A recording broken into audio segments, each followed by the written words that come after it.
Have you heard about the pelvic clock and wondered if it actually worked? Well, I had a patient who actually has low back pain who asked me if I thought that this would be a good tool for him. And I said, well, I haven't used it, so of course I've got to get it and try it because, you know, I love gadgets too, and especially if they actually work. So today I'm doing an honest review of the pelvic clock and who I think it might be helpful for and who it probably won't be helpful for. So if you haven't seen it, this is what it looks like. And so there's like a cutout here, which is where your sacrum sits, or your tailbone, right? So your sacrum sits right in there, and then it's rounded on the back. So you can do little exercises with this. So according to their literature, it's good for people with lumbar spinal stenosis, hip pain, herniated disc, piriformis syndrome, sacroiliac joint dysfunction, scoliosis, spondylolisthesis, and sway back posture. So my patient actually has low back pain, and it's just kind of generalized. It's actually not due to any of these things listed, but it's more just kind of a general low back pain due to postural issues. He sits at a computer during the day, so you know that happens. So he tried it, and he did not feel like it was actually helpful for what his issue was. Now, the reason why I think that's true is that his issue is not as much of a mobility issue. It's not that the joints don't move correctly all the time. It is more the issue that the muscles get really tight and keep the joints from being able to move correctly. So he is someone who benefits more from more stretching and hands-on work, more of the manual therapy, in order to be able to get things moving correctly. So getting the soft tissue, the muscles for him moving correctly, helps to be able to get the joints moving correctly. But I also tried the pelvic clock. Now, to be fair, I do not have low back pain, so I wouldn't necessarily see a change in that. But I do have a spondylolisthesis, and I do have SI joint dysfunction because of my spondylolisthesis. So I definitely was interested to see what I noticed, to see if it really changed how my low back felt, especially with the spondy. Now, I will say I tried it. I did it regularly for a couple of weeks, and I did feel like it helped my SI joint alignment.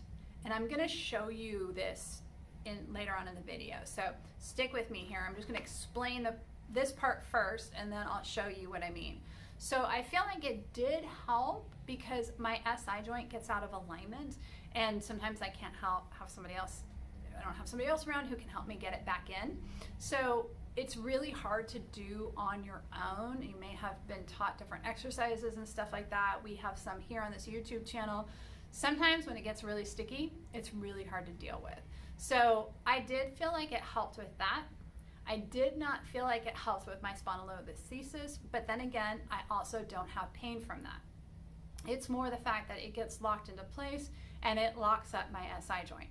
So, and of course, I mean, I haven't had any x-rays or anything like that done since I started using this. So I can't prove by x-ray that it improved the spondy either. But I can tell you that when my SI joint gets locked up, if I don't have somebody who can get it back into place and calm things down for me, this has been a really great tool for me. So I'm going to show you a little bit more about it and show you the pamphlet that they have, and you can see if this would be a good tool for you. All right. Let's get on the floor. All right, so the pelvic clock comes with a pamphlet that has some exercises in it. And basically the idea is to get the sacrum, that tailbone, moving with the ilium staying relatively stable. So sacrum's in the middle, the heart-shaped bone in the middle. The ilium are the hip bones that are on each side. Now, when the sacrum is stabilized, it also helps to be able to move through that low back. So this is the thing that I want to tell you. If you do have low back pain and you're trying this, all the exercises in the pamphlet may not be available to you when you start. There may be some that actually cause pain. Now, I don't believe that if you're causing pain while you're doing something, that that's a good thing. Now, yes, I get it, there's muscle soreness. That's not what I'm talking about. What I'm talking about here is if this reproduces your pain, I don't think you should be doing that particular exercise. So that's just my caveat. There's different ones, and you may be able to do those pain-free and work into the one that's painful, but please don't start doing anything in a painful direction. So what we're gonna do is we're gonna put the pelvic clock, so the sacrum is gonna sit right in there. So you wanna lay down and do a bridge, and you kind of have to feel like where it goes. And when you're sitting on it correctly, you should feel pretty balanced. Like I don't feel like I'm having to do a lot of muscle control to keep myself here. All right, so the first exercise is just going up and down. So I'm just trying to move my booty here. And I feel like this one is easier to do with your arms up overhead. I don't like doing this one with the legs down straight. At least not to start with. It's way more aggressive on the sacroiliac joint as well as the low back. I feel like that's a little bit aggressive to start with. So I think starting with it while you're just getting used to the motion, having the knees bent is a much better idea. You could progress to the straight legs as you get more used to the motion. So the first motion is up and down. The next motion is side to side. So you just get your hips kind of moving side to side. And you'll feel how it stays right underneath your sacrum because your sacrum's kind of sitting in that pocket, and then you're able to go side to side.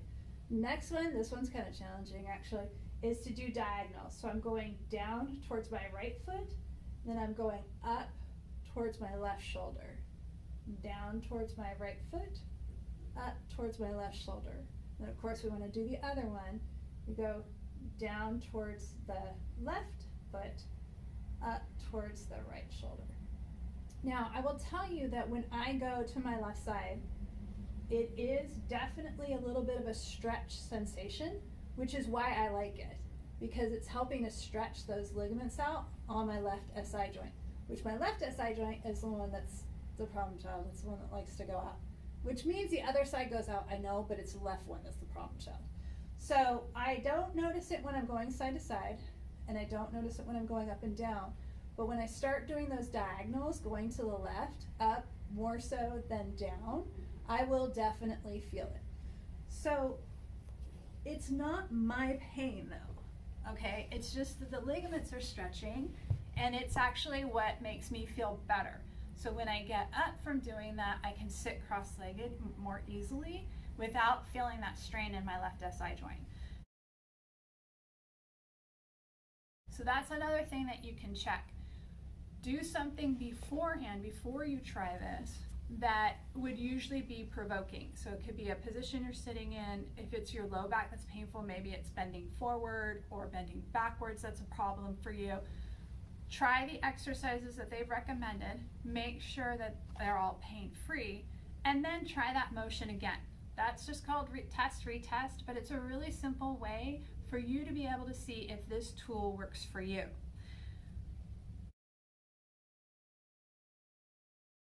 I like the idea behind this, okay? I'm gonna be honest, like I really wanted to like this because the idea behind it is getting the small muscles in your low back to be able to work correctly so that you are able to build strength in the small muscles, which most of my patients who have low back pain, it's not the big muscles that are the problem, it's the small muscles.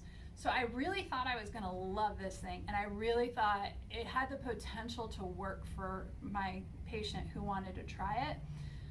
Unfortunately, it didn't, but to be fair, we had already put a lot of exercises into place to work on those small muscles, so it could be just that we had already done those, and so he didn't actually need it.